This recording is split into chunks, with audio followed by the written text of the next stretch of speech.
What's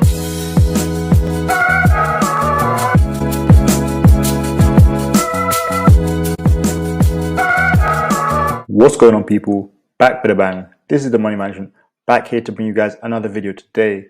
So it was a very eventful week, and I'm not talking just in the market, but don't worry, I'm not going to get into the Kanye West, Elon Musk stuff right now. In fact, you're not going to hear about it any time in this video. But what I will say is, like I said, overall, it's been a very crazy week for the market, for different news. A lot of things have been happening.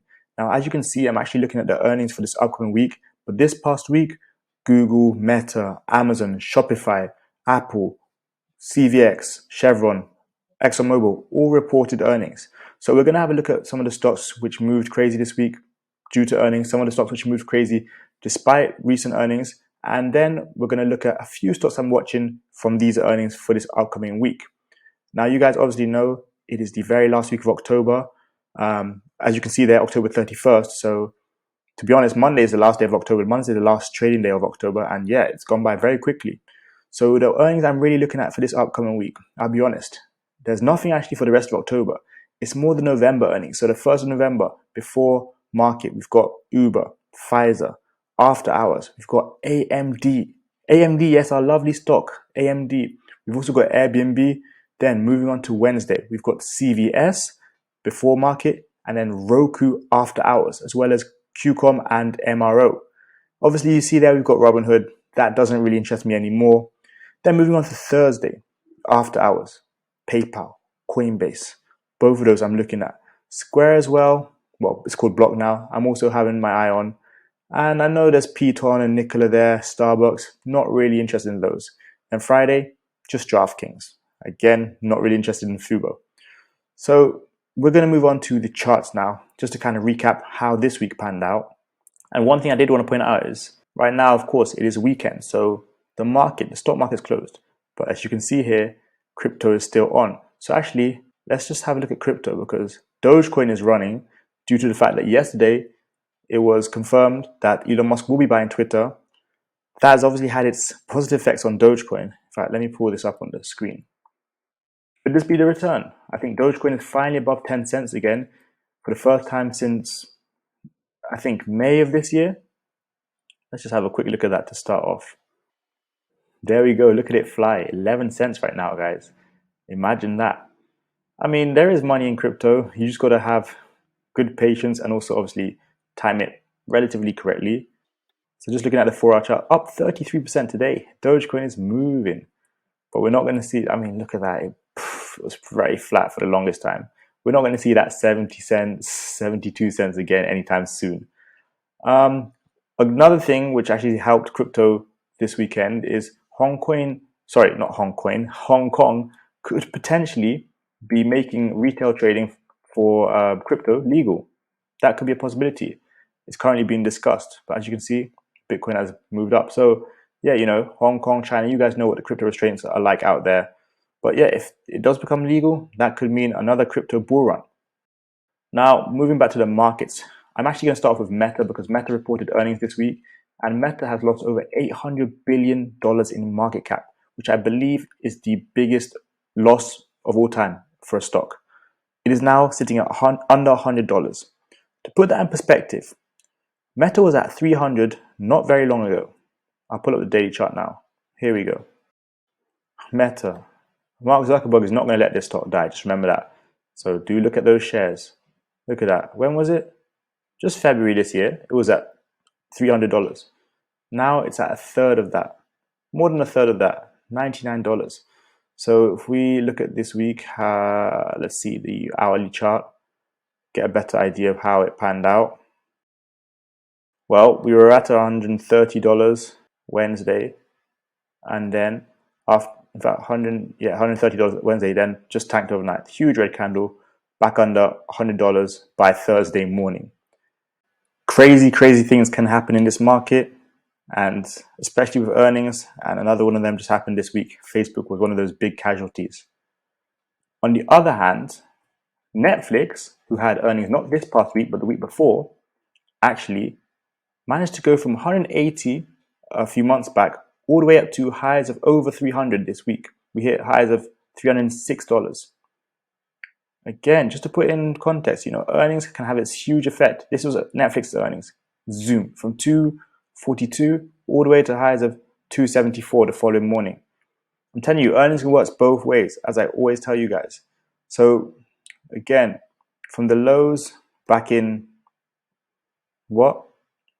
even further, let's go. Yeah, July, when we were at $185 in July, $180 in July. We've gone all the way now to over $300. It's basically done the opposite of Facebook. So if you're a Netflix shareholder who bought back in summer, congratulations, well done. You've already earned a solid 30-35%. And I do expect Netflix to hold and continue moving upwards long term, as I state multiple times. Look at that. Back to that pre-earnings gap. It's a good thing to see. Even though they said they're going to start charging for ads on their platform, didn't have any negative effect. So it's good to see Netflix back on the rise. Tesla, on the other hand, sorry, not Tesla. Who reported? Apple this week.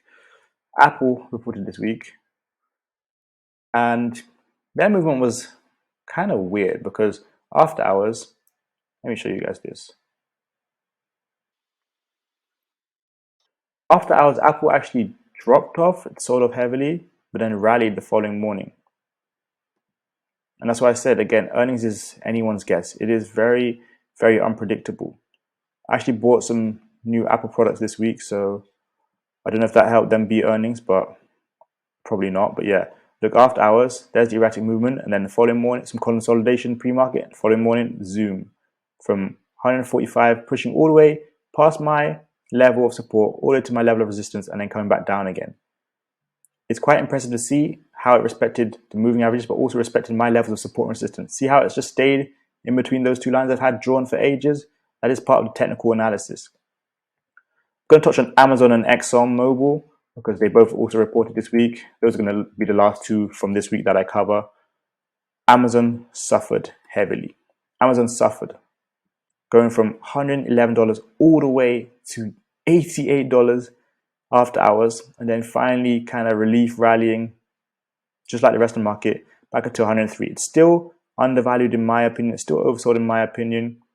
If we look at the 4-hour chart, we can get a better indication of this. There we go. My support is at $100. It broke below that, but then quickly recovered and started uptrending again. Let's see if it gets rejected by the moving averages before it starts downtrending potentially again. So ExxonMobil reported yesterday, and this is the stock to watch right now. AMD needs to take a seat right now, unless they're going to produce something big during earnings. As you can see, ExxonMobil, for a few weeks now, pushes up, pulls back to the moving average, pushes up, pulls back to the moving average. Does this on multiple different time frames. And on a daily time frame, it is pretty overextended, pretty overbought. Although again, it does push up and then pull back to the moving average. So you can expect those pullbacks, and when those pullbacks come, like they did this week, we take advantage of it. As we did in Discord with the $109 calls, as we did with the $110 calls, as some did with the $111 calls. Here it is, ExxonMobil. Let's look at the 50-minute chart for yesterday. It really is an incredible stock. Oil has been bullish as of late. Just look at that. $107 Thursday after hours, rose to $111 in the first 30 minutes of market open yesterday. That's the kind of plays I like. That's the kind of stocks that I like to buy for long-term buys and holds. So also look at shares of ExxonMobil. Maybe not at these overvalued prices, but do look at them for the long term. If you see pullbacks, if you see sell-offs. So AMD, here we are. This stock is announcing earnings Tuesday after hours, 1st of November. We're at $62. You can't see any levels of support and resistance that I've drawn. But now you can. Here we go. So $83. That is my level of resistance. We still have a fair way to go before we get back up to my level of support. Here's what you want to watch for. The break above the moving average. I really think Monday, and maybe possibly Tuesday as well, in the pre-earnings run-up, we see this start moving towards this support zone around $71. And honestly, this is AMD. This thing could run and jump up to $70, $72, $73, up to $75, $78 this week. It's AMD. It can move when it wants to move. Trust me on that one. So I'm intrigued to see how it goes. I think it's going to be calls until the earnings, and then earnings is anybody's game. Last earnings was pretty good, and it helped it push up. Earnings before that, let's see what happened. Earnings before that, same story, jumped up. Probably, I mean, again, it's anybody's guess, but I wouldn't be surprised to see it move strongly again. So I might be looking at AMD calls. But what am I looking at for puts? Well, I'll tell you what. Let's go back to the earnings chart. For puts, I'll be looking at Etsy puts, Coinbase puts, Roku puts, maybe even PayPal puts as well, especially due to that the news announced recently about them being able to take 2.5K out your account. Puts on all of those. I'm telling you, Roku, Coinbase, Etsy, PayPal, I'll be looking at the puts. So going back to the trades and going back to the recap of this past week, I want to look at the S&P 500 because yesterday we had a bit of what I would say is a relief rally, and we saw SPY back at 390. It's been an incredible ride, but I don't think the market is done with the twists and turns, because you know what? I think unemployment numbers will rise in the maybe not near future, but within the next 6 months, I'd say. I think unemployment numbers will be on the rise. Look at SPY, just rallied yesterday, $9 gain. So, you know, it's nice to see this right now, but we could easily push up and start downtrending again. You guys have seen it now. You guys experienced what happened in September and the beginning of October. SPY can hit crazy lows. Here it is, October, 357. You guys saw it for yourself. You know, they were saying, oh, September is done. Here comes the rally. October got even worse. Yes, got even worse. So it's nice to see us above these two moving averages now. The 200 moving average is the real push. In fact, hold on. Is that the 100 or the 200? Oh, sorry, the 100 moving average. If it pushes above the 100 moving average, that's the real push. That's around 391. So we're at a key level right now. In all honesty, tech could bring us back. You know, we've had a few big tech earnings this week. We've got some more coming up next week. Tech could bring us back above the moving average, and hopefully it does. You know, I'd like to see the market continue pushing, but I think this whole period from 365 all the way to 390 in the last 10 days or so is really a relief rally. Like I said, I expect unemployment numbers to rise going forward. We'll see what happens with interest rates. I mean, again, FOMC this week, be careful for that. Keep your eyes out on that. But overall, guys, it's been another good week. I want to give a shout out to Shona for killing it with AMD, killing it with the fibs in the group chat, in the Discord this week, in the live trading. Of course, you guys know we do live trade every single day. We're in the lounge in the Royal Trading Academy. So come and check out the Royal Trading Academy. Links in the description below. Add to that, I have the stock options starter pack for those of you who want to learn more about options, about the calls, the puts, the trading styles, all that kind of stuff. Make some money in this kind of time, make some money in any kind of market. So make sure you go check out the stock options starter pack. Added to that, guys, I do want to remind you, there's going to be a watch list out. It's going to be available in the Discord. So please come and check out the Discord once again. The pre-market watch list will be available Monday morning, 1 hour before market opens. Then I've also got my social media, my TikTok, Instagram, and Twitter at The Wealth Prince. You can follow me there for more videos like this, for more breakdowns, more recaps, seeing more of what I'm doing day to day when it comes to the trading thing. And yeah, if you guys enjoyed this video, make sure to drop that thumbs up. It is definitely appreciated. Also, make sure you guys drop a comment. Let me know your thoughts on the video. And then please do subscribe if you're new around here. Hit the beautiful red button below. It is completely free, does not cost you anything. So subscribe, help the channel grow. And then lastly, I'd just like to say, enjoy your weekend, guys. Make sure to rest up, study, prepare for the new week. But thanks a lot for watching today's video. That's it from me. I go into making, you go into making. See you guys next time for another video. Peace.